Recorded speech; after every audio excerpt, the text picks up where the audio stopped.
Hot and bothered, as always. But that tends to be how it is these days. Always getting hot and bothered about everything. But, of course, that's not why you're here. I'll just wait for a few people to come on, and then we'll get this party started. In fact, to tell you what, I want to see if opening the curtains... Nah, I suppose it won't do anything, will it? Is there enough light in here? Okay, a little bit. Yeah, I can do it like this. It's still light enough for me to do this. The only problem I have is the bloody screen sometimes has that purple tilt. Alright, there we go. That should make it a bit better. It probably won't stay that way forever, but it is what it is. Well, good evening, everybody. I hope everyone's doing well today. And, yeah, I basically wanted to dedicate this particular stream that I'm doing tonight to discuss the less positive side of the protest. So I discussed all the good things about, well, most of the good things and a little bit of the bad of the 1st of June protest with Tommy Robinson and what have you. Now I'm going to talk about the bad stuff. So the stuff like the newspaper reportings and, of course, some of the stuff that I saw that I didn't really agree with on this protest. So I might as well get the most obvious one out of the way first, which is the mainstream media reporting and the newspaper reporting. So, as far as the newspapers are concerned, their reporting of this and the mainstream media's reporting of this was nothing short of atrocious. They basically did everything they can to avoid giving credit to the Tommy Robinson protest in London on the 1st of June. They were using all the usual dog-whistling buzzwords like far right and, of course, football hooligans and people who were anti-lockdown, who were at anti-lockdown protests, or were known for it, as the media like to put it. Basically, they were using every bloody term they could to be like, oh, you don't want to be associated with them, they're far right. But if you were there at the protest, or hell, if you managed to get a good glimpse of the people who were marching down that street, myself included, although you could class me as two people. Anyway, if you even took a slight look at the people that were marching down that street, you would be extremely hard-pressed to find any football hooligans in that group. And I mean that wholeheartedly. The only thing I will say I spotted, which caused me some slight concern, but it was ever so slight, was I saw maybe one, maybe two people in balaclavas. That's it. 2 or 3, maybe 4 tops, out of at least 10,000 people. And some, as said, I think, what's his name, Jeff Phillips or something, he even said something like fucking 20, 30,000 people joined that march. Yeah, single-digit numbers in 5-digit numbers total. Yeah. You're hardly going to paint the far-right narrative or masked hooligans or football hooligans with that shit, let me tell you. But there were some particularly egregious examples of the mainstream reporting, which I even looked up some of these stories during my lunch break, how they were saying Tommy Robinson leads football hooligans through the streets of London, basically, and chanting anti-Muslim chants and anti-Hamas chants. I'll put this to you first. Would you want to support Hamas if you knew they were a proscribed terrorist group? I know to some it's going to be a stupid question, because the answer should be fucking obvious. At least I know in my heart that I would never, ever support Hamas. You would sooner get my support of Hamas when the last of my breath leaves my lungs, quite frankly. And as far as anti-Muslim chants, I don't think you could truly say where the fuck is Allah is well, that might be the one chant that people might have concern with. But the thing is, in these newspapers, they tried to state that there were other slogans chanted, but they never specified which ones. And we never got any quotes for that shit. The only quotes we got were, where the fuck is Allah? But you'll find most of the time during that protest, people were chanting the usual, oh, Tommy, Tommy, Tommy, Tommy, Tommy, Tommy Robinson, or Rule Britannia, Britannia rules the world, or they were singing the national anthem. And I am ashamed to say, I do not know all the fucking lyrics. I am so sorry.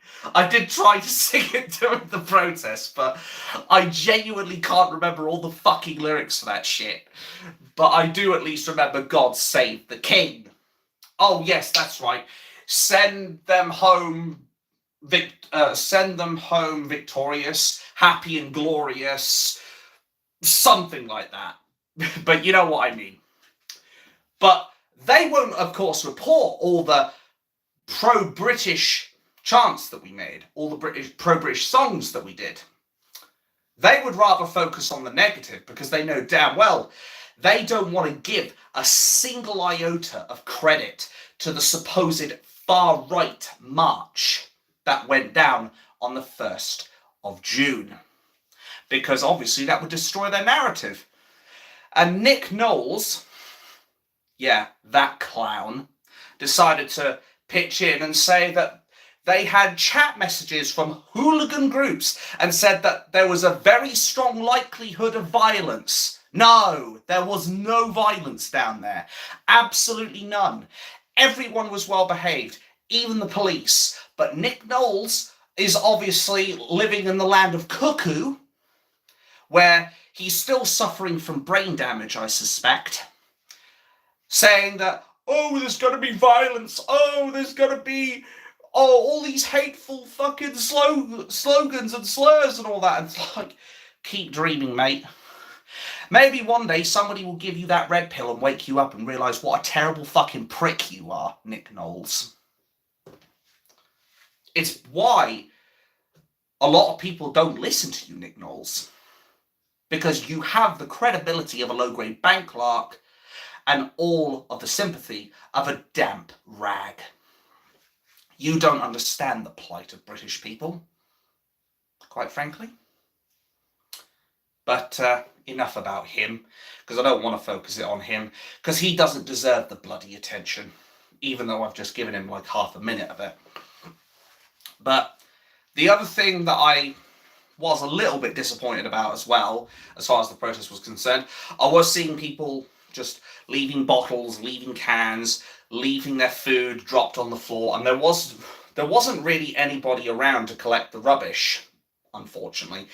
It's a small gripe, it's a petty gripe, I get it, but I feel like we could put ourselves in an even better light and just make it a little bit easier for those who are just doing the shit jobs of going around with that fucking litter picker and just picking up bits of rubbish. If we actually cleared that up ourselves, or brought bags which we could put it in and then sling it into a bin or something. Just something that I'm thinking of right now. Something that we could do in the future, just to make sure that we don't contribute to smearing our own name, quite frankly. Because we don't want to give these cunts any ammunition to shoot us with. Because I guarantee you, if they see it, they will jump on the opportunity like a fly will jump on shit. So I think in future, I think we should try to bring like some spare bags or something, pick up any rubbish that we have, or have designated people have like one of those big black bin bags. Like, can't believe I've got this, but like one of these things. Carry one of these things around. put all your rubbish in, and that way you can go out of your way to put it in the bin and keep the streets clean and keep the grass clean and all that, and make our cleaners' lives a little bit easier, you know. Just something I thought of. That was the small gripe I had, but that's about it. It's nothing massive, nothing serious, nothing that's like, oh, well, I'm not supporting Tommy Robinson anymore, because, no, like, that would be so pathetic. But I think that was really the only real issue I had with it. There is a little bit of stuff that was quite ugly. None of us could help that, because obviously, unless somebody here is sitting here with that fucking crystal ball and they can see into the future, there was an instance, I believe there was a person from Antifa that came out of their way to get into the protest, and Richard Inman, he ended up taking one right in the face. Ended up well, I wouldn't say black eye, but he got punched, frankly, in the face. Thankfully, the piece of shit who did that was dragged away rather quickly, and I'm hoping he was arrested for assault, because I guarantee you, if any one of us did that to a Palestine protester or what have you, I guarantee you the police, they would send 10 people after us, and they'd be twisting our arms and fucking making us play Twister and be like, you're under arrest because you assaulted someone. But I suspect this Antifa person was let go, or they didn't arrest him, or whatever. But I'm hoping they actually did their job. I want to be at least optimistic on that much. Speaking of arrests, there was actually 9 arrests that were made on that protest that day. But the wording the media used was extremely misleading. Because to an ordinary reader, if you read, like, the Metro, the Daily Fail, the Mail, not Daily Fail, or maybe I was right first time, who knows, the Daily Fail, the Daily Mirror, the Guardian, or whatever, a lot of these people will say there were 9 arrests made at the Tommy Robinson March. And you know what, before I go any further with this shit, I'm actually going to link Granny Opterix's video in the description below when this live stream ends. But I recommend people watch Granny Opterix's video of Tommy Robinson's protest, how the papers reported it. Because she has always been a very intelligent, very articulate, and much more mature than myself, because she doesn't swear, person. But that's just, you know. But anyway, I recommend highly you watch her video, because it goes into very, very deep detail as far as how these papers have been reporting it. But they effectively, the media, have been trying to say 9 arrests made. Now, to any basic reader, like to anyone who isn't educated to what the media likes to do, like spin the yarn, knit a fucking jumper while they're at it. But to any ordinary person, they'll basically look at that and say, oh, nine people from Tommy Robinson's group was arrested. But it turns out it was actually the pro-Palestine people who didn't obey the law. The law that they were told specifically, do not step over the barriers and onto the pavement, or whatever it was. Basically, don't get in the way of the march. They were arrested. But of course, the mainstream media won't tell you this. Because, say it with me, folks, it doesn't suit the narrative. That's the one thing you always need to remember. If it goes against the narrative, the media won't tell you. Why else do you think they will not say that Tommy Robinson's protest was almost completely, if not completely peaceful, that the arrests made were on Palestinians who broke the law, and not any of the people who were in our march, aside from maybe like one person who I heard was arrested because he didn't pay for drinks in a pub. And that one looked pretty shady at best, because there was a woman who was literally just sitting there on the van, just enjoying the view, looking like yeah, we're getting another one of those far-right hooligans. And was just, it felt political. Let's put it that way. There was that as well. But ultimately, I'd like to think, other than the minor gripe I have with people littering the floors and leaving their bottles on barriers and what have you, other than that, I didn't really see anything that you could say we did that was lawfully wrong. Unless there's something that I completely missed in all my less than 20/20 vision. If there is, I'd like somebody to bloody tell me. Because as I said before, and I'll say it again, if I make a mistake, I'm the first person to put their hands up and say, I fucked up. Do you think the mainstream media is going to do that? I don't think so. Hell, there was a particular example that Granny Optrix used in her How the Papers Reported video, where basically there were these Arab men who had encountered some Jewish children, I believe it was, who were basically celebrating an occasion, and they were going to go and get donuts. They received a tirade of abuse from these Arab Muslim people, basically. And how the BBC reported it was they said the children, keyword, children, said racial slurs. Now, one kid was intelligent enough to record the conversation. And if you looked back at it, there was not a single chant of racism in there. Even though you can't even be racist against a religion, but I digress. But effectively, the BBC were indicted on this. They were told they need to change it. Do you know what they did? They said a racial slur. They didn't even change the fucking story. This is why I don't trust the mainstream media. Because if they're literally willing to stand by their lies, then it stands to reason why you can never trust the mainstream media on 99.99% of the shit that they say.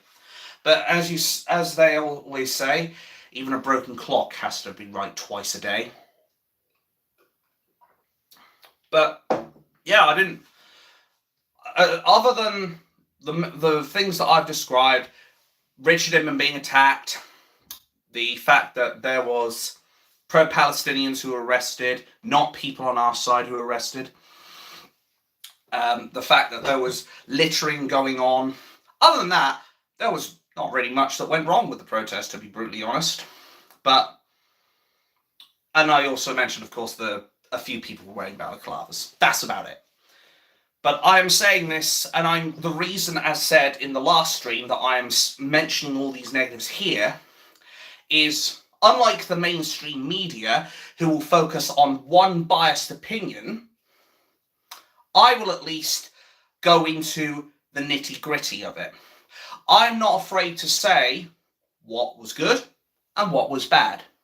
I like to give balance to this shit, because that is something the mainstream media won't do.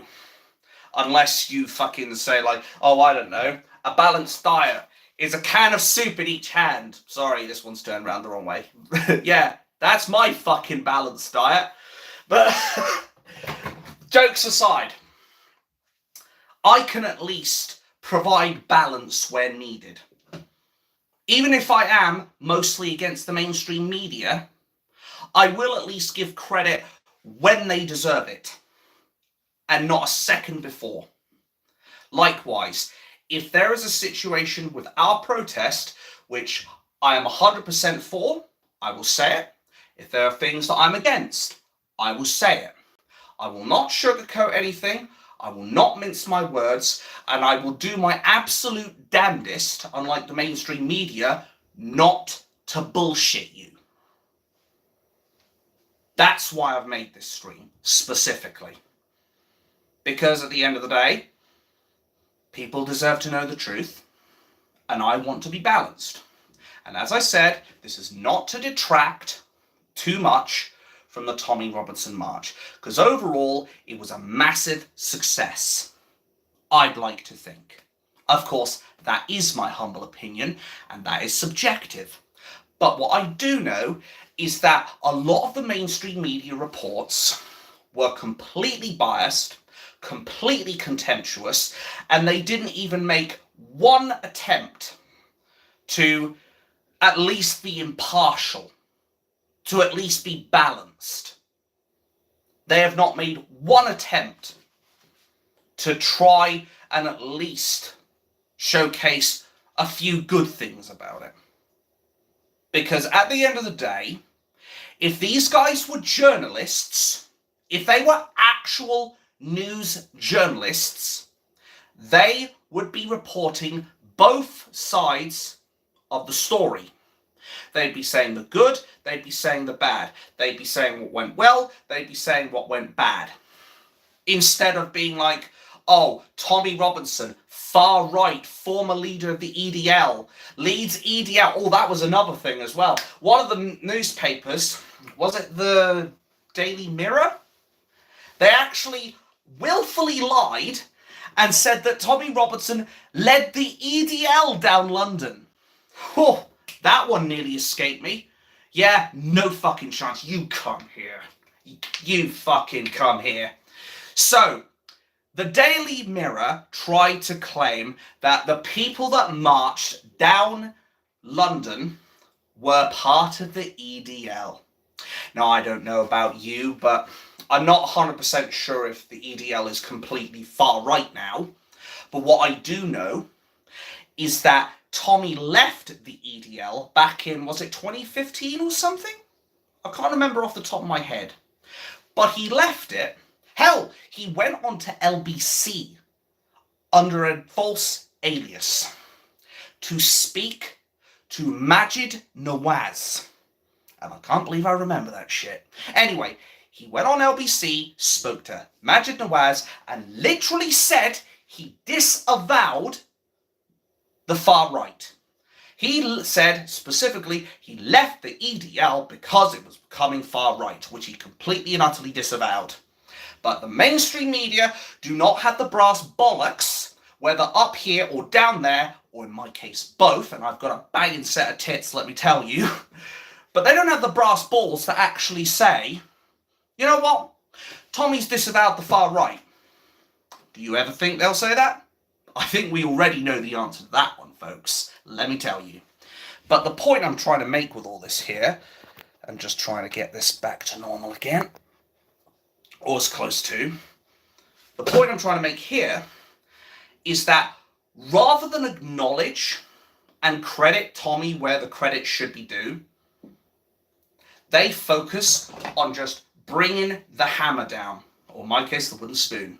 But my point is, that's all they do. They will never give credit to him, because to the media, to the police, to the government, he is an enemy of the state. To them, he is a direct threat to the totalitarian state that we're heading towards. He is a direct threat to Marxist globalist agendas. Because without him, I suspect they wouldn't have anybody who could genuinely stand up to him, or sorry, them, not him, and basically be like, we will not stand for this. But because Tommy Robinson is here, and because Tommy Robinson has got the balls to stand up to the establishment and say, you know what, we the British people will not stand for this anymore. They're afraid of him. They're scared of him. They're terrified of him. And you know what? To be honest, if I was in their shoes, I'd probably be batshit scared of Tommy Robinson as well. Hell, you know what? It reminds me of the whole boogeyman thing, you know. Let me turn the light back on. But it reminds me of the whole boogeyman thing, where the fucking parents tell you, look under your bed, make sure you're not going to get got by the boogeyman. And rather than Nick Knowles under there, worried about Tommy Robinson, you can see people like Wishy-Washy Sunak, or Keir Starmer, or the establishment under the bed. And they're looking under their bed every fucking day for Tommy Robinson. That's basically what it is. They're terrified of him. It's as simple as that. They don't want to admit it, of course. But that's the cold bitter truth at the end of the day. They don't like the fact that Tommy Robinson, and as such the media don't like it, when he's able to muster up more people than what the media have views. Tommy Robinson, when he went live on X, he had 800,000 people watching. Bogle's spoken as English like Humphrey, not the Yank pronunciation. Oh, I see. But welcome on in, Ben Manning. I hope you're doing all right today.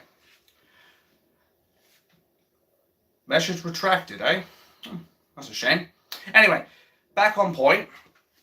These people are worried about people like him because unlike the media and unlike the government, he can get the traction behind it.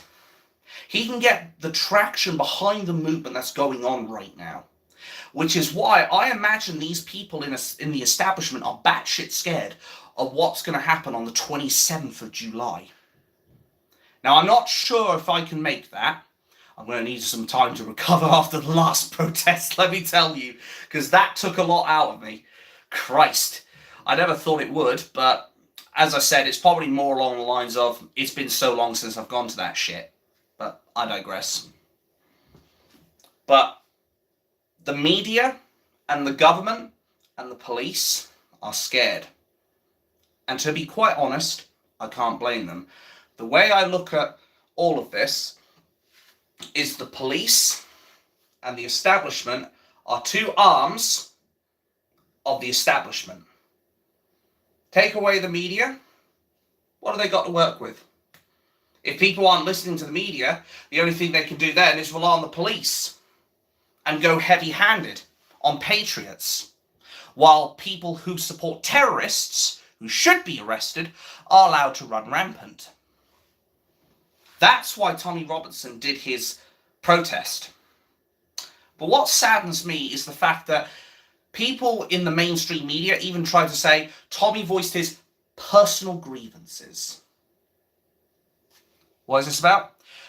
In the earlier part of the stream, I was talking about a few of the critiques I had about the protest. They were very, very small, probably pathetic, to be brutally honest, and I can admit that myself. But there were things that went on, the good, the bad, the ugly. I did the good on the other stream that I did. I was discussing, like, for example, the littering that happened. There was one arrest, which was probably over somebody not fucking paying for drinks. There was arrests that were made. I mainly covered the mainstream media's constant slandering of British people, how they try to label us all as fucking football hooligans or even EDL. Like, I guess to be fair, my hair is kind of small enough to be considered a skinhead. Well then, I'm pretending to running out. Sure I spotted you. Well, I thank you for your kind words. I appreciate you. But yeah, I had to attend that protest because, like, you sometimes get that feeling where it's like, I want to be there, but I can't. And then you get the ones that are like, I want to be there, and I have to. Like, it was like the very first protest I attended, the Old Bailey.